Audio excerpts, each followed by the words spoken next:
ते आम्हाला बापूंनी सांगितलं आपण नेहमी मिरजेचं राजकारण केलं पाहिजे आणि या मिरजेच्या राजकारणाचा विचार करता आम्ही दादांना खरंच मनापासून स्वीकारलेला आहे आणि त्यांच्या या ठिकाणी उभं राहिलं. त्यामुळे आम्ही काय शंका बाळगायचं काम नाही. काय बापूचा आधीच हा शेरसंधान आहे आमच्यासाठी. मलाही अगोदर असंच वाटत होतं की दादा म्हणजे असं एकदम पर्सनॅलिटी अशा दादांची आपण जवळ गेल्यानंतर ऍक्सेप्ट करतील का. हे आम्ही 4-5 दिवस झाला प्रचारात फिरतोय.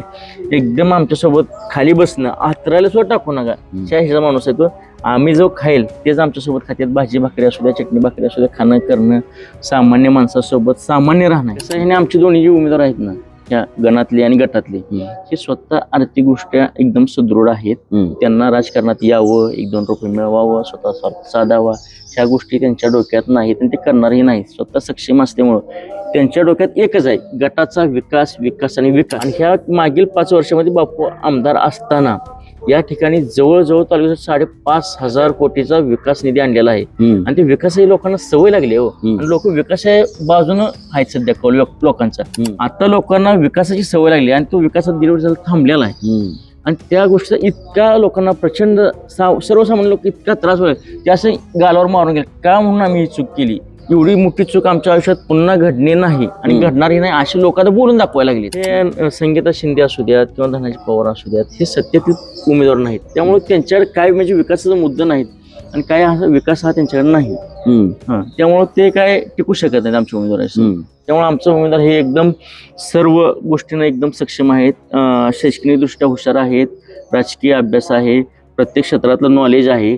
त्यामुळे सर्वसमावेशक आमचे उमेदवार असल्यामुळे आमचा उमेदवार हा निवडून येणार. शेतकरी कामगार पक्ष असू द्या, दीपक आबा सावंत यांना म्हणणार वर्ग असू द्या किंवा इतर जे आहेत ते सर्वजण योगीदादा खटकर यांच्या आईचं काम करणार आहेत आणि त्यांना निवडून आणणार आहे. नमस्कार, मी अविनाश. महाराष्ट्र माझामध्ये आपणा सर्वांचं स्वागत. दर्शको, जिल्हा परिषदेच्या निवडणुकांची रणधुमाळी सुरू आहे आणि मी आता सांगोला तालुक्यातल्या वाटंबरे नावाच्या गावामध्ये, खरं तर या गावातल्या लोकांचं नेमकं म्हणणं काय, इथं काय वातावरण आहे, कुठले प्रश्न, काय समस्या आहेत, अशा बऱ्याच गोष्टी या संदर्भानं खरं तर जाणून घेण्यासाठी गावात आलो होतो.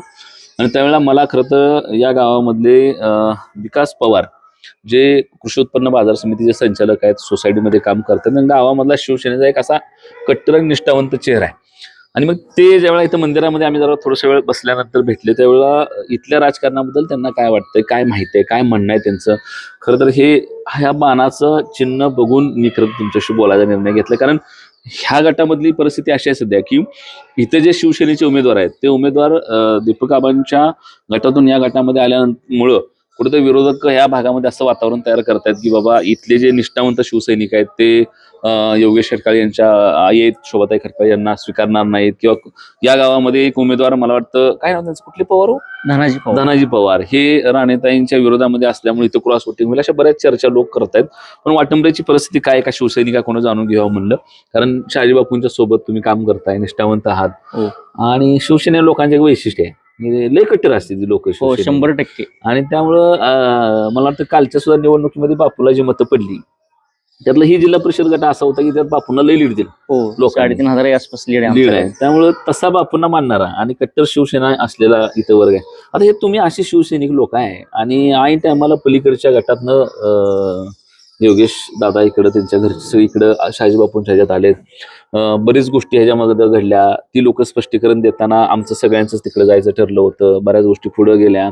शिवसेने चिन्हावर दीपक आबांसहित सगळीजण लढणार होती. एकत्रीकरण झालं होतं. पण ऐन टायमाला आबांनी माघार घेतली. पण बऱ्याच गोष्टी पुढे आल्यामुळे योगेश दादा म्हणाले की आम्हाला माघार जातं. अशा बऱ्याच स्पष्टीकरण ती सगळी मंडळी देते. ते त्यांचं राहू द्या. हे शिवसैनिक म्हणून तुम्ही सांगा की तुम्ही लोकांनी मनापासून त्यांना स्वीकारले. आता साहेब खरं सांगायचं म्हणजे सुरुवातीच्या काळामध्ये ज्यावेळेस दादा आणि त्यांचं कुटुंब या आमच्या शिवसेनेच्या परिवारामध्ये सामील झालं त्यावेळेस प्रथमतः आम्ही सर्व या कडलास गटातील बापू प्रेमींनी थोडासा विरोध केला होता. परंतु हळूहळू या गोष्टी मावळत गेल्या. कारण एखादा माणूस जर आपल्या परिवारात समाविष्ट होत असताना हे आम्हाला बापूंनी सांगितलं आपण नेहमी मिरजेचं राजकारण केलं पाहिजे आणि या मिरजेच्या राजकारणाचा विचार करता आम्ही दादांना खरंच मनापासून स्वीकारलेला आहे आणि त्यांच्या या ठिकाणी उभं राहिलं. त्यामुळे आम्ही काय शंका बाळगायचं काम नाही. आमचा विजय निश्चित असणार आहे. खरं तर आता हे पलीकडनं योगेश खटकाळ्यांसारखा माणूस इथे येतोय, लय ताकदीनं काम करतो ते दीपक आबा गटामध्ये, इथं ताकदीनं करेल असं वाटतंय. 100% करणार. ज्या ठिकाणी आहे त्या ठिकाणी दादांना आजपर्यंत प्रामाणिकपणे काम केलेलं आहे आणि आता इकडे आल्यानंतर ते आता त्यांनी बापूचं नेतृत्व मान्य केलेलं आहे. त्यामुळे आता ज्या ताकदीनं आबांपाशी असताना काम केलेलं आहे त्याच्या दुप्पट ताकदीनं या ठिकाणी दादा काम करतील याची आम्हाला नक्की खात्री आहे आणि ते करणार पण. खरं तर आता तुमच्या गावात उमेदवार आहे इथं. मग तुम्ही मगाशी म्हणला की पवार, मी त्यांचं नाव विसरतो, काय ना, धनाजी धनाजी पवार हे पवार. पंचायत समितीला आहेत. धनाजी पवार इथं पंचायत समितीला राणे त्यांच्या विरोधामध्ये उभारले तिथं. तर आता कसं हे लागल हेत नव्हतं गावात काही क्रॉस वोटिंगची चर्चा? कसं आहे माहिती आहे साहेब, आजपर्यंत वाटंबरे हे गाव जसं बापू 1990 सालापासून राजकीय ह्याच्यात एंट्री केली आहे तालुक्यामध्ये, तेव्हापासून या गावानं आमदार शाहू पाटील यांना लीड दिलेलं आहे आणि ते विजयाचं असं हे चालतच राहणार आहे. त्यामुळे कोण उभा राहिला, गावातला असो बाहेरचा असो काय असो, इथं काही देणं घेणं नाही. इथं एकमेव हे बापूला म्हणणारे लोक आहेत. त्यामुळे इथून बापू ची पार्टी धनुष्यबाण, शोभाताई खटकाळे, राणी पाटील ह्या दोघीही प्रचंड मताने लीड जाणार आहेत. आणि हा विजयाचा झेंडा या ठिकाणी असाच अखंड अविरतपणे चालत राहणार आहे. ते तुमच्याच गटाचे होते ना, तिकडे गेलेत काय? हो, त्यांना बापूंनी या ठिकाणी कृषी उत्पन्न बाजार समितीमध्ये आता चाललो, तो विद्यमान संचालक आहे आणि मी पण विद्यमान संचालक आहे. तरी त्यांनी बापूशी हे करत त्यांनी विरोधी गटात सामील होऊन त्या ठिकाणून पंचायत समिती उमेदवारी घेतलेली आहे आणि ते लढत आहे. खरं तर आता पुन्हा योगेश खटकाळेंकडे येतोय, ते व्यक्तिमत्व येत आहे. खरं तर आता त्यांच्या समोर उमेदवार आहेत, त्यांची दिसणं त्यांची पद्धत वेगळी आहे आणि योगेश खटकाळे यांचं एकूण जर तुम्ही बघितलं तर राहणीमान वगैरे वेगळा आहे. तर स्वीकारतात का ग्रामीण भागामध्ये लोक अशा? 100% साहेब स्वीकारतात. दिसतं तसं नसतं. एक म्हण आहे ग्रामीण भागात, त्या म्हणीप्रमाणे दादारे दिसायला एकदम सुपिरियर असले पण त्यांच्या दिसण्यावरती बिलकुल जनतेने जाऊ नये. एकदम सामान्य कुटुंबातील एकदम तळागाळातून काम करण्याचा त्यांना अनुभव आहे. त्यांच्या आई या पंचायत समितीच्या उपसभापती सभापती म्हणून त्यांनी काम केलेलं आहे. त्यांना सर्व क्षेत्रातला कामाचा अनुभव आहे. त्यामुळे आम्ही दादांना स्वीकारून त्यांच्या पाठीशी ठाम आहे. दादा जरी दिसायला एकदम हँडसम असले परंतु लोकांनी त्यांच्या दिसण्यावरती जाऊ नका. जवळ गेल्यानंतर मलाही अगोदर असंच वाटत होतं की दादा म्हणजे असं एकदम पर्सनॅलिटी अशा दादांची आपण जवळ गेल्यानंतर ऍक्सेप्ट करतील का, परंतु आम्ही 8-10 दिवसात एकदम दादांच्या जवळ आहे आणि दादांच्या खांद्याला खांदा लावून काम करतो. त्यामुळं खरंच सर्वसामान्य जनतेने असं डोक्यात न ठेवता एकदम दादावरती विश्वास, त्यांच्या कुटुंबावरती विश्वास ठेवून त्यांचं काम करायचं आहे. खरं तर आता इथं पुन्हा महागारी येतोय, योगेश खटकाळे इथं आलेत, परंतु आता जर तुम्ही बघितलं, मला बरीच लोक असे सांगतात की अरे तो माणूस आमच्यात सहज मिसळेल का, जरा त्यांचं ते दिसणं वगैरे जरा ग्लॅमरस आहे असं. तर तसं काय वाटतंय? तसं काही सुद्धा नाही साहेब. आता हे आम्ही 4-5 दिवस झाला प्रचारात फिरतोय, एकदम आमच्यासोबत खाली बसणं, हातरायला सुद्धा टाकू नका ह्याचा माणूस आहे तो. आम्ही जो खाईल तेच आमच्यासोबत खात्यात, भाजी भाकरी असू द्या, चटणी भाकरी असू द्या, खाणं करणं, सामान्य माणसासोबत सामान्य राहणं. त्या माणसाने दिसते असं म्हणून त्यांच्याबद्दल चुकीचा गैरसमज केला. तसं काय ऍक्च्युअल मध्ये ग्राउंडला असं काहीही नाही. आता समोरचा उमेदवार फक्त आरोपाचा सपाटा लावत चाललाय, हे कसं करायचं? त्यांच्याकडे दुसरं आहेच नाही, काय तर दुसरं काय नाही. जो मग काय तर उगं त्यानं असं केलं आणि त्यानं तसं केलं, कोणी काही केलं नाही. इकडे विकासाचा झेंडा आहे बापूकडे, योगेश दादाकडे, राणी पाटलाकडे. त्यामुळे आमच्याकडे विकासाचा अनेक असे मुद्दे आहेत, तसं त्यांच्याकडे विकासाचा एकही मुद्दा नाही. आणि ह्या मागील 5 वर्षामध्ये बापू आमदार असताना या ठिकाणी जवळजवळ तालुक्यात 5,500 कोटीचा विकास निधी आणलेला आहे. आणि ते विकासही लोकांना सवय लागली हो, आणि लोक विकासाच्या बाजूनं आहेत सध्या लोकांचा. यांच्यापुढे दुसरा मुद्दा नाही. त्यांचे आमदार असताना आता 1 वर्ष 1.5 वर्ष झालं, परंतु त्यांच्या या भागात कोणतेही काम नाही आणि ग्राउंडला बिलकुल त्यांचा टच नाही. निवडण्याच्या अगोदर कोणाची धन माती, कोणा वाढदिवस, इकडे तिकडे एवढंच. याच्यापुढे त्यांनी काही केलेलं नाही आणि काही करत पण नाहीत. आणि कसं ते सत्तेत नसल्यामुळं त्यांना काय करता येत नाही, त्यांना म्हणावं असं निधी आणता येत नाही आणि ते पूर्णपणे नौके आहेत. त्यांना कामाचा बिलकुल अनुभव असं माझ्या माहितीप्रमाणे तर मला असं वाटत नाही. इकडं बापूंना कामाचा अनुभव आहे, प्रचंड त्यांची हयात या राजकारणात गेले. आणि जे आता योगेश दादांची आई आहे त्या पण या पंचायत समितीच्या सभापती होत्या, त्यामुळे त्यांनी पण या 5 वर्षात या भागातला विकास केलेला आहे आणि त्या आमच्या गणातून निवडून आल्या. त्यामुळे या आमच्या गणात त्यांनी विकास भरपूर केलेला आहे. आणि पंचायत समितीचे उमेदवार आहेत आमच्या राणी पाटील, ह्या माजी जिल्हा परिषद सदस्य आणि अकोले गावचे 10 वर्ष सरपंच अशोकभाऊ शिंदे यांच्या कन्या आहेत आणि शाजीभाऊ पाटील यांचे सून आहेत. त्यामुळे ह्यांना दोन्ही बाजूनी राजकीय वारसा आहे. त्यांना पण या सगळ्या गोष्टीचा, राजकारण, समाजकारण, ह्या सगळ्या गोष्टीचा अनुभव आहे. त्यामुळे काही अडचण नाही आणि कसलीच अडचण नाही, नसणार पण. खरं तुम्ही बापूंच्या विकास कामांचा विषय इथं खरं तर काढला. बापूंनी बरीच कामं इथं ह्या भागामध्ये केली. ती का पराभव लोकांनी केला असेल मग बापू? कसं आहे माहिती आहे का, या ठिकाणी आजपर्यंत तालुक्याला सवय नव्हती कामांची. की बापूंनी 2.5 वर्षानंतर स्वतंत्र झाल्यानंतर इतका विकास कामाचा झपाटा लावला की बोलायचं काम नाही. कधी या नदीला पाणी येत नव्हतं, कधी ह्या 95 साली कॅनलचं युती सरकारच्या वेळेत काम झालेलं आहे, त्या कॅनलला कधी पाणी नव्हतं. रस्ते कधी झालेले ते परत रस्ते असं गुडघे एवढे खड्डे पडले. रस्त्याचा प्रश्न मार्गी लावलाय, कॅनलच्या पाण्याचा प्रश्न मार्गी लावलाय, नदीच्या पाण्याचा प्रश्न मार्गी लावलाय. परंतु या ठिकाणी काय झालं, एक या तालुक्यात डमी उमेदवार दीपक आबा उभा केले आणि त्यांनी थोडीफार मतं खाल्ल्यामुळे बापूंचा पराभव झालेला आहे. आणि हा पराभव झाल्यानंतर आता लोकांना विकासाची सवय लागली आणि तो विकासात दीड वर्ष थांबलेला आहे आणि त्या गोष्टीचा इतका लोकांना प्रचंड सर्वसामान्य लोक इतका त्रास होईल ते असं गालावर मारून गेले का म्हणून आम्ही ही चूक केली. एवढी मोठी चूक आमच्या आयुष्यात पुन्हा घडणे नाही आणि घडणारही नाही अशी लोक आता बोलून दाखवायला लागलीत. थोडस या ठिकाणी तालुक्यात आमच्या जातीवरती जातं हा समाज असा तो समाज तसा त्या पण गोष्टी थोडासा आपला चटका बसलेला आहे. आणि आता येणाऱ्या 2029च्या निवडणुकीला असं काहीही होणार नाही. या ठिकाणी शिवसेनेचा झेंडा तालुक्यावर विधानसभेवर फडकणार आहे आणि त्याचीच पुनरावृत्ती या ठिकाणी जिल्हा परिषद पंचायत समितीत होणार आहे. आणि हे आमचे दोन्हीही आणि आजनाळी पंचायत समितीचे उमेदवार हा तिन्ही या ठिकाणी महायुतीचा भगवा झेंडा या ठिकाणी फडकणार आहे कडला जिल्हा परिषद गटावर.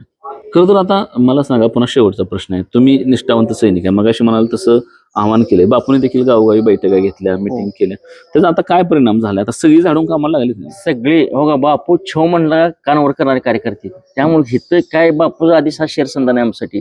कोण उमेदवार आहे काय काय सुद्धा नाही सगळेजण निवडून कामाला लागले. प्रचाराचं नारळ प्रत्येक गावात जाऊन त्या ग्रामदेवतेच्या समोर सगळ्यांनी या ठिकाणी विनंती करून मतदारांना आणि तिथल्या लोकांना सांगितलेलं आहे बापून उमेदवार दिलेला आहे हा उमेदवार योग्य आहे आणि ह्या उमेदवाराचा आपल्या विधानसभेला फायदा होणार आहे. त्यामुळे मी म्हणतोय आणि आपल्याला बेरजेचं राजकारण करायचं आणि गटावरती आपल्या भगवा झेंडा फडकवायचा आहे त्यासाठी सगळ्यांनी कामाला लागा असं बापूने आवाहन केलंय. आणि मी बापूचा सेवक एक कार्यकर्ता या नात्याने मीही जनतेला आवाहन करतो की तुम्ही आता निवडून कामाला लावून आपल्या उमेदवाराच्या धनुष्यबाण चिन्हासमोर बटन दाबून त्यांना प्रचंड मताने विजय करायचा आणि कामाला लागायचं. आता कोणत्याही प्रकारची शंका बाळगू नका कोणीही.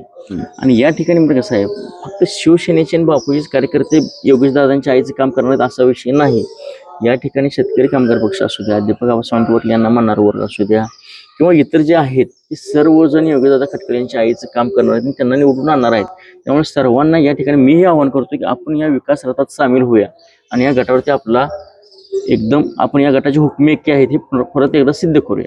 आता शिवसेने लोक कट्टर असते ते बघूया आता किती मतात कट्टर राहते 100% साहेब हे दाखवून देणार आहे आम्ही. या ठिकाणी आमची कट्टरता काय आहे आणि दाहकता काय आहे हे दाखवून आम्ही देणार आहे. बर आता ही इथलं जर क्रॉस वोटिंगचं तुम्ही सांगितलं होऊ शकत नाही म्हणून ही किती खात्री 100% क्रॉस वोटिंग बिलकुल होणार नाही.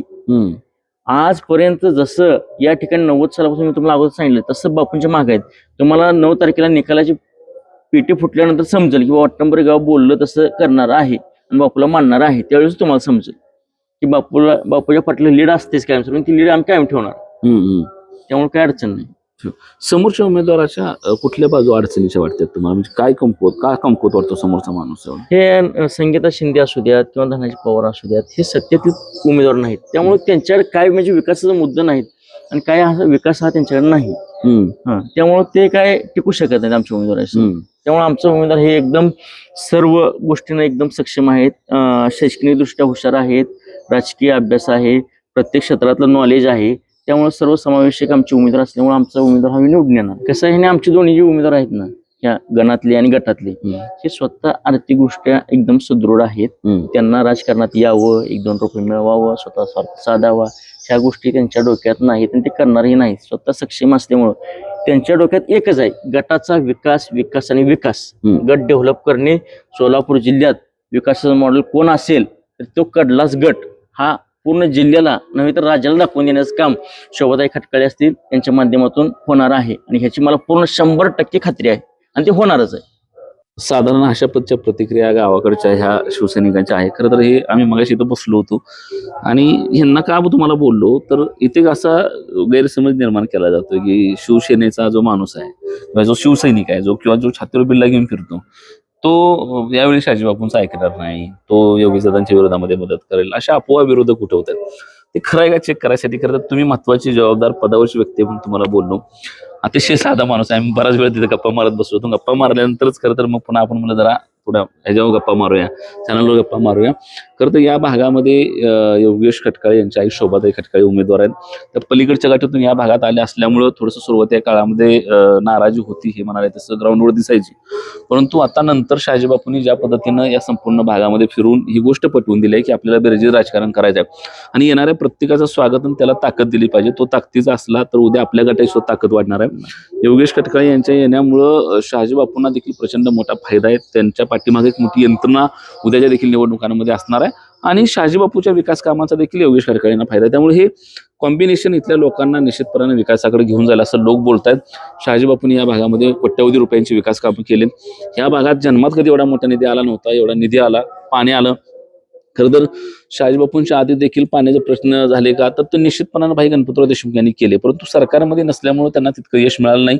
परंतु 95चं युती सरकारच्या काळामध्ये कॅनल खोदणी आणि नंतर 2019 पासून ज्या पद्धतीनं ही पाण्याची फाईल, उजनीची फाईल असेल, ह्या पहिली शहाजी बापूंनी या भागामध्ये ओपन केल्यामुळे कुठेतरी इथल्या लोकांना आता लक्षात यायला लागलं की इथं पाणी आणण्याचं काम किंवा पाण्याचे जनक हे शहाजी बापू. त्यामुळं लोक हे म्हणतात, तसं आमच्या पण ग्राउंड रिपोर्टमध्ये म्हणतात की लोक पश्चाताप करायला लागलेत की बाबा आपण कामाचा माणूस, कामाचा उमेदवार या ठिकाणी पराभूत केला. त्यामुळं लोक इथं शहाजी बापूंना मानतायत. त्यात शहाजी बापूंच्या घरातली उमेदवारी इथं आहे, शोभाताई खटकळेंची उमेदवारी इथं आहे, त्यांचा बराच मोठा नातेवाईकाचा वर्ग इथं आहे. त्यामुळे लोक निश्चितपणे त्यांच्या पाठीमागे राहतील हा विश्वास ही मंडळी देत आहेत.